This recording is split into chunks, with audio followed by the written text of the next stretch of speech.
जी, नमस्कार। नया राजा नए किस्से किताब से मैं आपको एक व्यंग सुना रहा हूँ, जिसका उन्वान है राजा का पराक्रम। यूँ तो राजा के बहुत सारे शौक थे, होते ही हैं। राजा है तो होने भी चाहिए, ऐसा लोग बाग बाग मानते भी हैं, इसमें कहीं कोई दिक्कत भी नहीं है। तो राजा को बहुत बोलने का शौक था, जिसे अलंकारिक भाषा में भाषण कहते हैं। वैसे ही भाषण के अतिरिक्त कुछ अन्य भी शौक थे, जैसे उद्घाटन, शिलान्यास वगैरह करना, इसमें उसे बड़ा मज़ा आता। उसका ये शौक इतना बढ़ गया था कि कुछ दिनों तक अगर उद्घाटन करने को नहीं मिल रहा होता, तो वो पुरानी ही चीज़ों का रंग-रोगन कराकर उद्घाटन कर मारता था। आज सुबह से ही राजा बहुत खुश है और एक्साइटेड भी है। क्या बात! आज उसे करोड़ों की लागत से बनी एक नई नवेली सड़क का उद्घाटन करने जाना है। राजा सुबह से ही सज-धज कर तैयार बैठा है। नियत समय पर, निश्चित जगह पर वो अपनी लंबी-चौड़ी राजसी टीम के साथ पहुंच गया उद्घाटन करने। हमेशा की तरह राजा का जोरदार स्वागत हुआ। मीडिया मरी जाती थी इस ऐतिहासिक अवसर को जनता को दिखाए जाने के लिए और खुद को राजा को दिखाने के लिए। क्या बात! इस चक्कर में बहुतेरे तो सड़क पर लेट भी चुके थे, क्या कुछ लौट भी चुके थे। वे एक पल के लिए भी चूकना नहीं चाहते थे। राजा के स्वागत में फूल ज़्यादा बिखरे थे या कैमरे ज़्यादा बिछे थे, ये बताना मुश्किल नहीं था। निश्चित ही वहाँ कैमरों की संख्या ज़्यादा थी। मीडिया के अनुसार ये वही सड़क है जिससे होकर विकास जाने वाला है। हाँ जी, ये वही सड़क है जो राज्य को आत्मनिर्भर बनाने के लिए आतुर है। ये वही सड़क है जिस पे राष्ट्र का सही इतिहास लिखा जाने वाला है। ये वही सड़क है जिसको बनाने वाली कंपनी ने राजा पोषित निधि में राष्ट्र निर्माण के लिए लाखों का चंदा दिया है। क्या बात! ये वही सड़क है जिस पे आम नागरिकों को चलने पर गर्व होगा।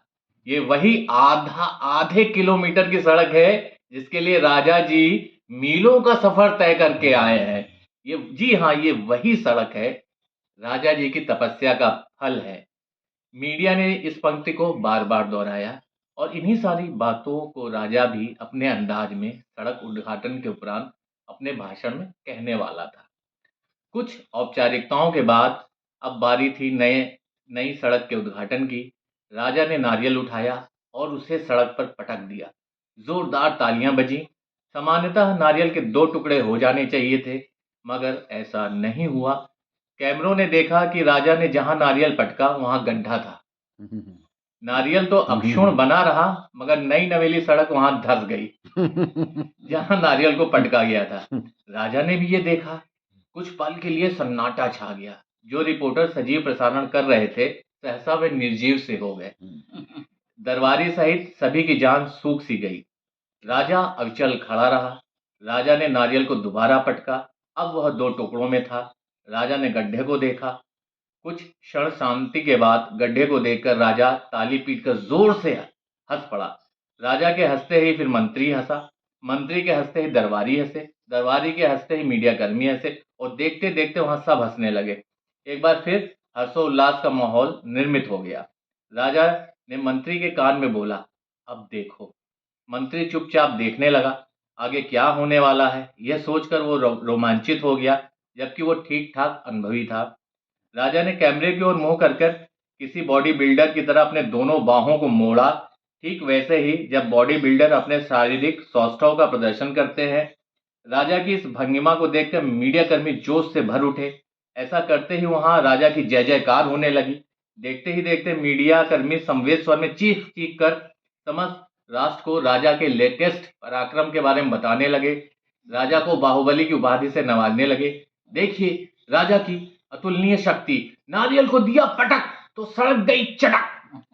परंतु एक महिला मीडिया कर्मी ने रिपोर्टिंग में सबसे बाजी मार ली जब उसने बहुत अदा से कहा कि इतना बलशाली राजा मगर रहता कितना सिंपल है। ये सड़क का गड्ढा नहीं, ये तो उसका डिंपल है। राजा के इस पराक्रम की चर्चा मीडिया में जोर शोर से हो रही थी। मंत्री मन ही मन राजा की इस अदा पर दाद दे रहा था देखने वाली भीड़ गदगद थी और गड्ढा शर्म से गड़ा जा रहा था। क्या बात है, बहुत सुंदर।